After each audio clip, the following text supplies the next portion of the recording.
लगता है लड़का इसी गाड़ी में है। जाओ जाके खत्म कर दो इसे।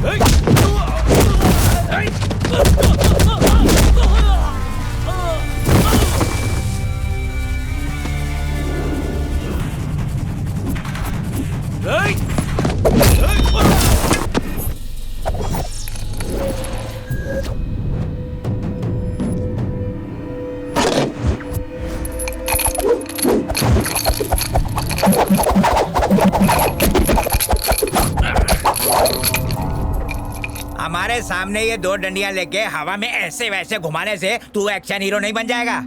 बहुत दिनों से इसका इस्तेमाल नहीं किया, कोई ढंग का मिला ही नहीं। क्यों ना तुम पे ट्राई करूं। डर तो नहीं जाओगे ना? इस खिलौने से कौन डरेगा? तो चल आजा, दो दो हाथ हो ही जाए। देखते हैं आज तुम्हारे ये हथियार जीतते हैं या मेरा ये खिलौना तुम्हारा नक्शा बिगाड़ देता है।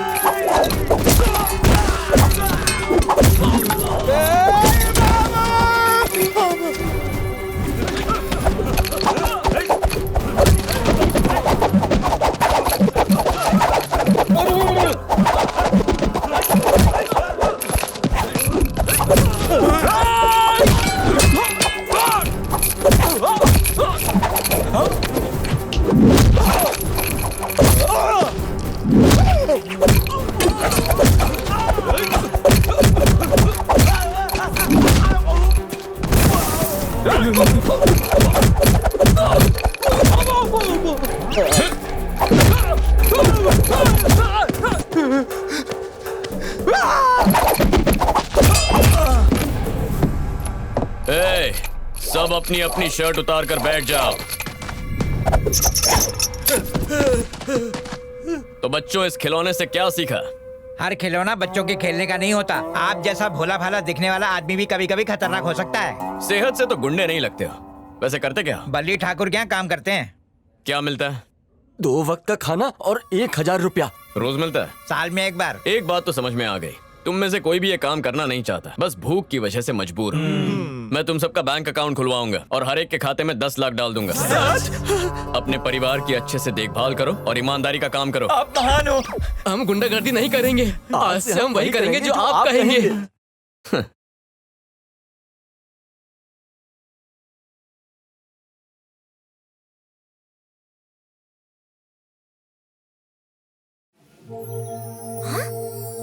ये तो वही है। बोलो दिव्या। ये जो लड़का आया है, आप उसे जानते हैं क्या? नहीं, पर वो तुमसे बहुत प्यार करता है। ओहो पापा, वो एक नाटक था। उस लड़के को मैं अच्छी तरह जानती हूँ। उसने बताया कि तुम उससे नाराज हो। पापा मैं आपसे कह सुनो, वो मुझे पहली नजर में ही पसंद आ गया था। तुम उसे थोड़ा समय तो दो, पसंद ना आए तो मना कर देना। हेलो हेलो,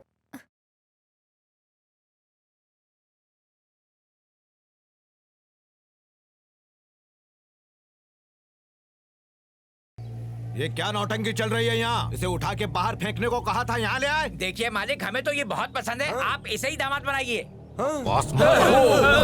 कूल अंकल जी। गुंडो, अंकल जी से अकेले में बात करनी है। मेरा सामान घर में रखवा दो। चलो। देखिए अंकल जी, मुझे भूपेंद्र ठाकुर ने नहीं भेजा है। मैं खुद दिव्या के लिए आया हूँ। आप मुझसे उम्र में बड़े हैं, इसीलिए इज्जत दे रहा हूँ। प्लीज बीच में मत आइए। तू जानता है मैं रुकिए कौन मामा हूँ? जी। लड़का मुझे पसंद भी तो आना चाहिए ना। मेरे मना करने पर खुद ही निकल जाएगा। आने दीजिए इसे। मेरी भांजी से दूर ही रहना। जी समझ गए।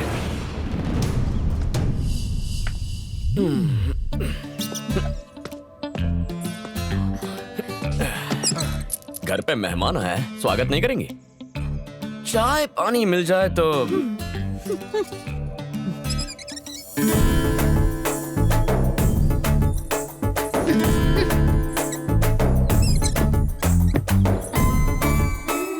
ग्रीन आर्मी, तुम्हारे पिताजी को तो इम्प्रेस कर चुका हूँ, कुछ दिनों में तुम्हें भी कर दूंगा। क्या कहती हो?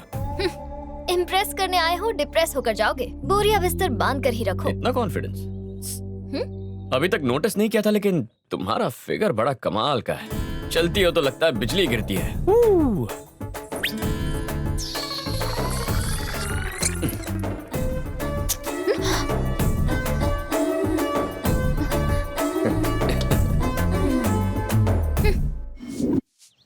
लो ये भी धो देना। मालकिन आज शाम को मैं नहीं आ पाऊंगी। क्या कारण है? आज मैंने अपने पति के लिए व्रत रखा है। शाम को उनके साथ मुझे मंदिर जाना है। तेरा भाग्य अच्छा है कि कम से कम तेरा पति तो तेरे साथ है। और यहाँ हमें देख लो, पति का घर होते हुए भी इतने वर्षों से हम यहाँ भाई के घर पे पड़ी हैं। अरे मुंह काला करके भाग गई थी वो सरस्वती, और उसका दंड हम सभी को भुगतना पड़ रहा है। वो तो विदेश में आराम की जिंदगी जी रही है। हाँ, वो तो आराम से जी रही है, पर हमारी जिंदगी बर्बाद हो गई। अरे आंटी लोग, खाने में क्या है? आज कुछ मीठा बनाया है या नहीं? नहीं तो कड़वे करेले बनाए हैं, डिब्बे में भरो और निकल लो। तुमसे पूछा क्या? जब से आया हूँ तब से देख रहा हूँ, आप सबका चेहरा इतना उतरा हुआ क्यों है? आप जैसी सुंदर पत्नियों को ठुकरा कर आपको नहीं, उन्हें रोना चाहिए। इनमें उनका कोई दोष नहीं है बेटा, ये तो उस मनहूस का साया है जो हम पर पड़ा है। आप चारों की यही इच्छा है कि अपने पतियों के घर जाना है, यही ना? उसमें कौन सी बड़ी बात है? ऐसा है तो सिर्फ एक दिन के लिए नहीं, मैं आपको आपके पतियों से हमेशा के लिए मिलवा दूंगा। फिर आप सब एक साथ खुशी से रहेंगे। इस घर में मेहमान बन के आए हो, तरीके से रहो। हमारे घर के मामलों में दखल देने की तुम्हें कोई जरूरत नहीं, इसका ध्यान रहे। मैं समझ गया। आप सबको अपनी हक की खुशियां मिलेंगी, यह हक आपसे कोई नहीं छीन सकता। आपका सम्मान मैं लौटाऊंगा, मुझ पर विश्वास कीजिए। झूठे सपने मत दिखाओ। अगर वादा पूरा नहीं किया तो चला जाऊंगा। अपनी ये बात याद रखना, और नहीं कर पाए तो चुपचाप निकल जाना। आज तक ऐसा कोई वादा किया ही नहीं जिसे पूरा ना किया हो।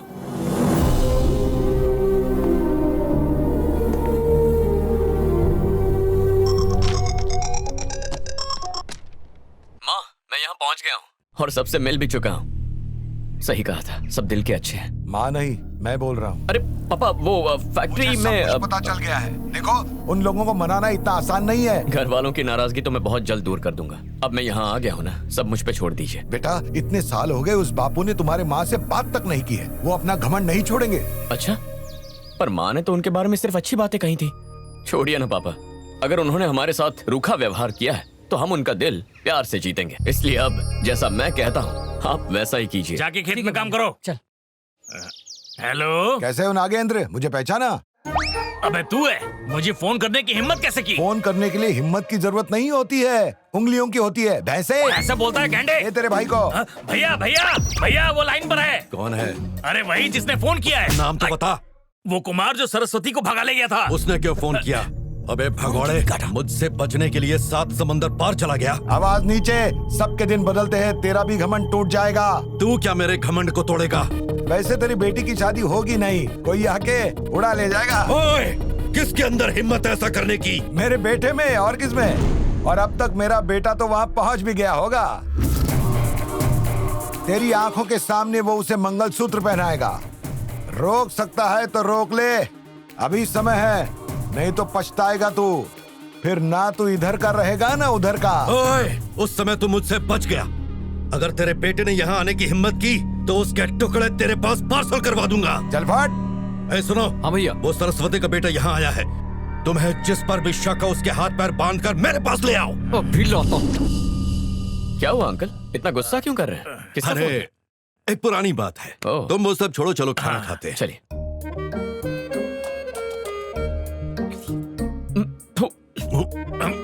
ये क्या खिला रहे हैं मुझे? इतना नमकीन खाना कौन खाता है? नमकीन? अरे एक बात बताता हूँ आपको, बल्ली ठाकुर जी के घर के खाने का स्वाद मजा आ जाता है।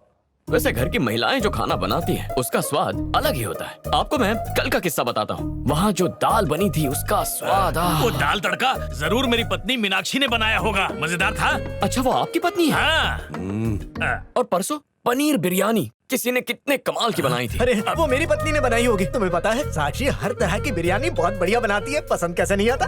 बिरयानी ही नहीं। चलिए ये सब तो ठीक है, लेकिन सासू माँ ने जो भिंडी मसाला बनाया था, मेरे तो देखते ही मुंह में पानी आ गया था। उन्हें यहाँ से भेज के गलती कर दी।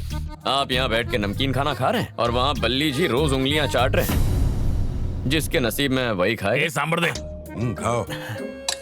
अब इसे देखो, ऐसा लगता है ये खुद कढ़ाई में तल के आया है। ये क्या दाल बनाएगा? चलो, भूख मिट गई। वैसे उस घर की सभी औरतें बहुत खुश हैं, बस उन्हें एक दुख है, पति का साथ ना होने का। ये क्या बोल रहे हो तुम? उस घर की तारीफें करना यहाँ बंद करो। दिव्या की नाराजगी दूर हुई? उसी कोशिश में लगा हुआ हूँ। तुम्हारे माता पिता शादी के लिए मान गए? हाँ मान गए, यहाँ आने की भी सोच तो रहे उन्हें हैं। बुलाते क्यों नहीं? अरे कैसे बुला लूं अंकल जी, यहाँ का तो खाना भी ढंग का नहीं है और आपकी पत्नियाँ आपसे अलग रहती हैं। वो इस घर में आएंगे तो सबसे पहले यही पूछेंगे कि आप सब अलग क्यों रहते हैं। अरे छोटी सी बात के लिए इतने साल अलग रहना। अगर उन्होंने पूछा कि कल को दिव्या ने भी ऐसा ही किया तो मैं उन्हें क्या जवाब दूंगा? तो हमें क्या करना चाहिए? अपनी पत्नियों को वापस बुलाइए। यह बिल्कुल मुमकिन नहीं है।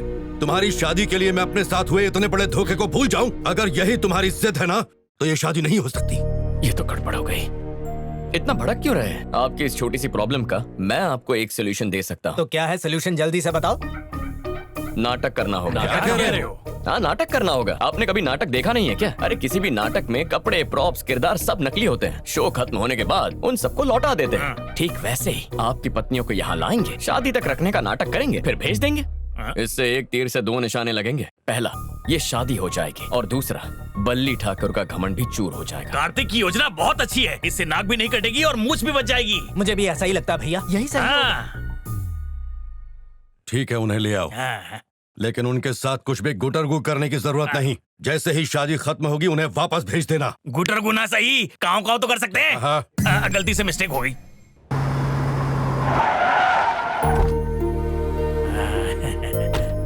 ए, सुनो। हाँ भैया। कहाँ है? अपनी पत्नियों को आवाज दो। मीनाक्षी, साक्षी, कविता बाहर आओ। सुनो। हाँ भैया। उसे भी बुलाओ। किसे भैया? तुम्हारी भाभी को। देखिए भैया, हम आपका हर काम नहीं कर सकते हैं, आपको भाभी को बुलाना पड़ेगा, हम नहीं बुलाएंगे। कल्याणी।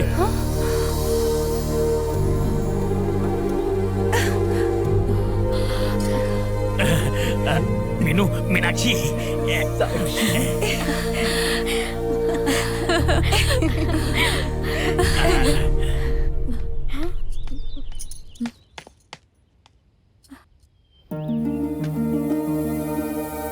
दिव्या, अपनी माँ और चाचियों से कहो घर चलें। हम उन्हें लेने आए हैं। आप सच कह रहे हैं पापा? तुम यही चाहती थी ना? ऐसा दिन भी कभी आएगा मैंने सोचा भी नहीं था। ये सब उसके कारण हुआ है।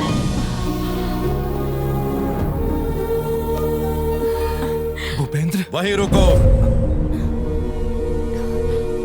ये सब तो हमारे साथ रहेंगी, पर तुम्हारी परछाई भी वहां नहीं पड़नी चाहिए, याद रखना। और मैं तुम्हें कभी माफ नहीं कर सकता। हमारे बीच ये जो नफरत की दीवार है, उसे कोई फरिश्ता भी आकर गिरा नहीं सकता। अपने जहन में ये बात अच्छी तरह बिठा लो। भैया, मुझे उसकी बातों का बुरा नहीं लगा। अगर तुम लोग खुश रहो तो मैं उसकी और भी कड़वी बातें सुनने के लिए तैयार हूँ। तुम मेरी फिक्र मत करो, मैं अपना ख्याल रख सकता हूँ। जिंदगी की नई शुरुआत करो। मेरा आशीर्वाद सदा तुम्हारे साथ है। चलो अब जाओ। अगर ये वार्तालाप खत्म हो गया हो तो क्या हम लोग घर जा सकते हैं? आओ मीनू, हम लोग पीछे बैठेंगे। भैया, मैं इन सबको पीछे बैठा रहा हूँ। जाओ पीछे वाली गाड़ी में बैठो। जाओ जाओ जाओ जाओ। हाँ हाँ, आराम से।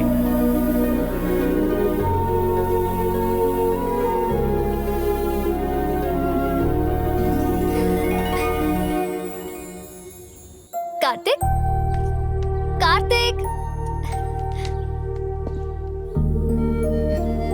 मैंने सोचा था कि मैंने इतने सालों से जो सपना देखा था वो बस सपना ही रह जाएगा, जो कभी पूरा नहीं होगा। तुम मेरे लिए फरिश्ता हो। मुझे समझ नहीं आ रहा कि मैं कैसे तुम्हारा शुक्रिया अदा करूं। Thank you.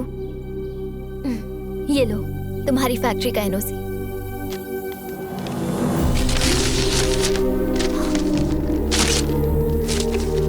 मैं यहाँ फैक्ट्री के लिए नहीं आया था, मकसद पूरा करने आया था। मकसद पूरा करने? लेकिन कैसा मकसद?